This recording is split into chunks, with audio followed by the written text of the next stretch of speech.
Hey, so I wanted to talk about how you are probably not as moderate as you think you are.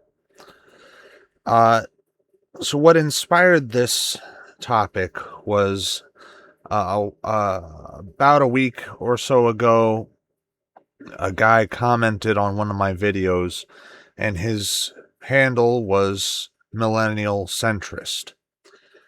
And talking to him and looking at what he believes, looking at his videos, it becomes apparent that he is not centrist at all. He is actually very far left. Um, so let's talk about this. First off, radicalism has become the norm. Radicalism is the norm. Most people are radicals. As radicalism has become the norm, radical ideas have become more normalized and therefore seem more moderate than they actually are. And this is on both the left and the right. So the center is closer to the center, and the radical is also closer to the center because there is more radicalism now than there has ever been before. So in order to be centrist, you have to be radically centrist. You can't be like choosing these seemingly moderate positions, because these seemingly moderate positions are in fact themselves radical. Now, one thing that is a sign that you are actually more radical than you think you are is if you use common sense in relation to your politics. Common sense does not actually apply to politics. There is no common sense in politics. Politics is very counterintuitive much of the time. And let's discuss what that is. So, on the right, you have boomer cons, like Mike Huckabee, whose book I did read, God, Guns, Grits, and Gravy. The boomer cons will support common sense politics.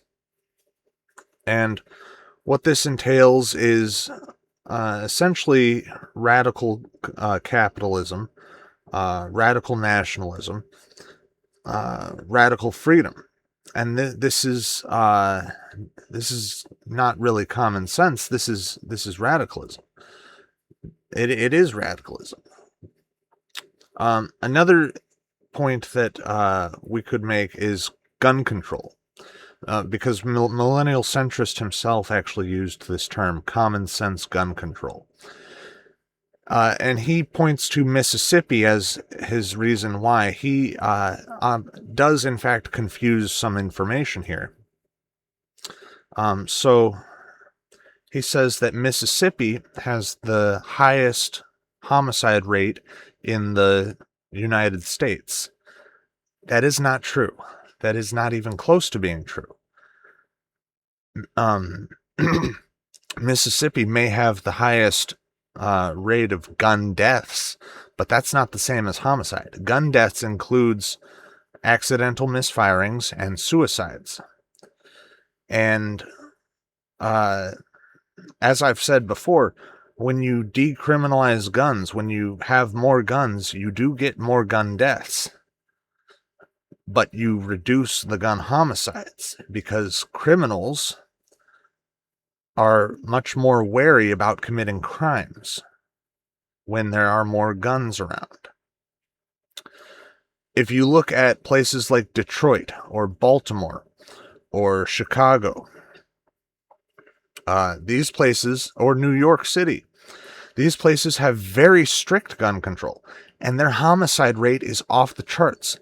Their overall gun deaths are fairly low, considerably low, compared to places where guns are legal.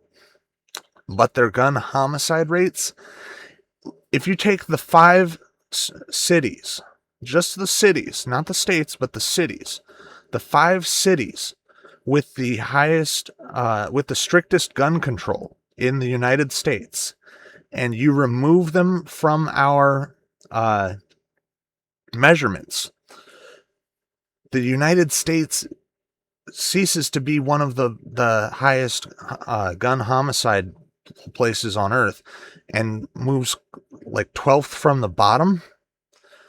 So yeah, it is actually gun control that causes gun homicide to go up.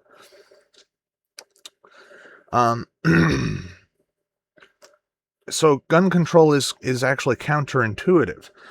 And of course, it is not a centrist position to want to give the government more power. That is not centrist. That is radical. Giving the government more power is a radical position. Then, of course, Millennial Centrist has a video, a fairly recent video, talking about Tommy Robinson and how Tommy Robinson should go to prison for being a traitor to the UK. And his reasoning for this is that Tommy Robinson visited Russia. I don't know if you know this, but Russia has not been an enemy of the West for over 30 years. And even when it was an enemy of the West, people visited Russia or the Soviet Union for all kinds of reasons, and they were not criminalized for it. It wasn't treasonous, it wasn't traitorous to visit the Soviet Union, even when it was the Soviet Union. There were journalists who visited. There were independent private citizens who visited just to see what it was like. There were cartographers who visited. I have a book. It's kind of damaged now because of a flood, but I have a book from, I believe, 1960 that is an atlas of the Soviet Union. And it deals with the culture. It has cultural documentation in it. So there were a lot of people who visited the Soviet Union and were not criminalized for it. It is not, even if you visit an enemy nation, it's not treasonous to do so. There are many reasons why you can do that, and it's acceptable. So this is a radical position, to want to criminalize someone just for visiting a country. And of course, we know the real reason why he wants to criminalize Tommy Robinson, and that is because Tommy Robinson is a right-wing figure. That's the only reason you dislike him. You don't care about what country he's visited, and this country isn't even your enemy. Then, of course, Millennial Centrist had a poll recently asking what the best thing that Keir Starmer ever did was. And he has several things listed, but he doesn't talk about the bad things that Keir Starmer does, which very much outweigh the good. So that's not centrist. He's praising someone who, enforced two-tier policing, overlooked migrant crimes by a very large margin, and demonized his own people. And he's praising this person instead of going, you know what, there's some bad that he did. So, yeah, pretty much it is very easy to have radical opinions now. And it is also very easy to confuse your radical opinions with moderate opinions. And, well, I know I'm a radical. I know where I rest on the political spectrum. I've taken several political spectrum tests. I know where I am. I know that I'm a radical, but I admit it. And it would be nice if we could be centrists. But essentially, in order to be a centrist, you have to have no opinion on anything. That's about all. Thank you for watching. Peace.